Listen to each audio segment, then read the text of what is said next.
A trainer ties a baby elephant to a stake with a small rope.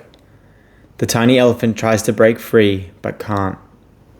As it grows stronger, it still believes the rope is unbreakable and never tries again, even though it easily could.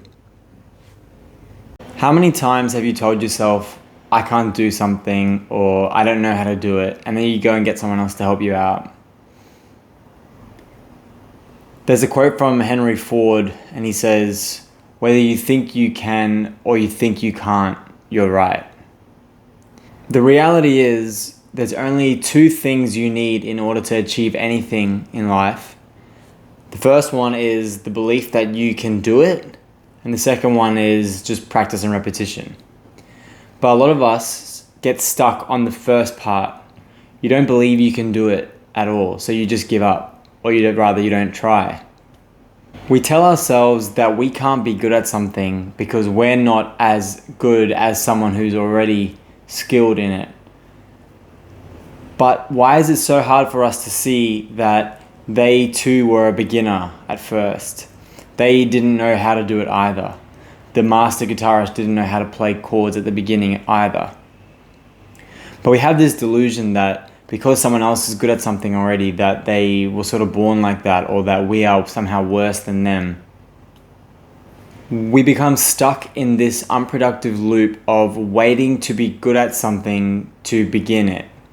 Anything new is obviously going to require you to step outside of your current capability, but we let these mental blocks prevent us from starting and getting to that next step that we can't fathom that we'll be able to do yet.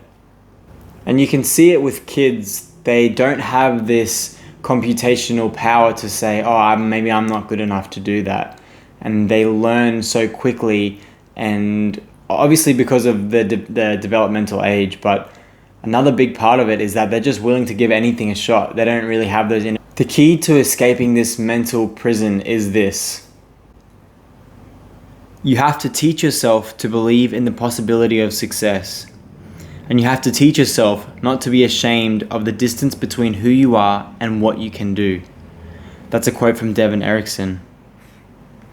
Your power in life, or your ticket to something more, isn't your ability to learn quickly or your hand-eye coordination, although those are part of it.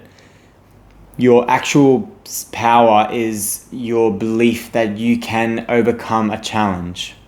If you don't believe you can overcome a challenge, you can't get to the part where you have to practice and put dedication and resilience into it. It's like you're losing before you've even started. But it's not easy to believe in yourself, and it's not really natural to just believe in yourself in anything you do.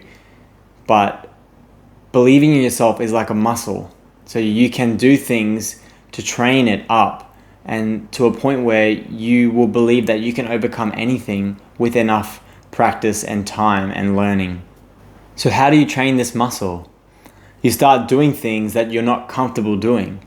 It's like, I don't feel comfortable doing this. I don't feel confident. It's something outside of my capability, but I'm going to do it anyway. And once you get past those first 10 or so hours of any new skill, it starts to become easier, and you start to realize, oh, right, this is just like all the other challenges that I overcame in my life. It just was daunting at the beginning. And so if you find those little things throughout your day, like every time you tell yourself, I don't know how to fix this, like I'll just go ask my friend who's good with computers. Like just sit there, think about it, Google it, try and find ways to get through it. Like that's how you build this confidence inside. And this skill, this confidence is like extremely valuable. Like that's basically the most important skill you can have, is the belief that I can learn any skill. One tip I have is to stop yourself from saying I can't, or I don't know how, and then replace that with I can't yet, or I don't know how to do that yet. And that starts to change the way you think about yourself, to say, instead of thinking I can't do it, it's I don't know how to do it. That's true, but I'm able to learn. I'm able to figure it out. And having that confidence to overcome any challenge just goes so far, and it goes through all aspects of life: physical challenge, mental challenge, challenges at work. You start to just think, I'm able to do this. Like I'm able to learn. I'm smart. I can do it. And that is It sounds cheesy, but it's actually an invaluable mindset to have. So this is a bit more of a succinct lesson. I'm not going to carry on too much, but I just want to leave you with this one fundamental concept that wraps this all up. If you work at something that you can't do now, you will eventually succeed at it. And just have that belief in your mind for the rest of your life, and every day remind yourself of it whenever you're like defeated or, you know, feeling down on yourself, your confidence is low. Just remember, if you work at something, no matter how hard it might seem at this point, you will be able to build and overcome that challenge. So thanks for watching. Leave a like, leave a comment, and subscribe for more videos like this. Thanks.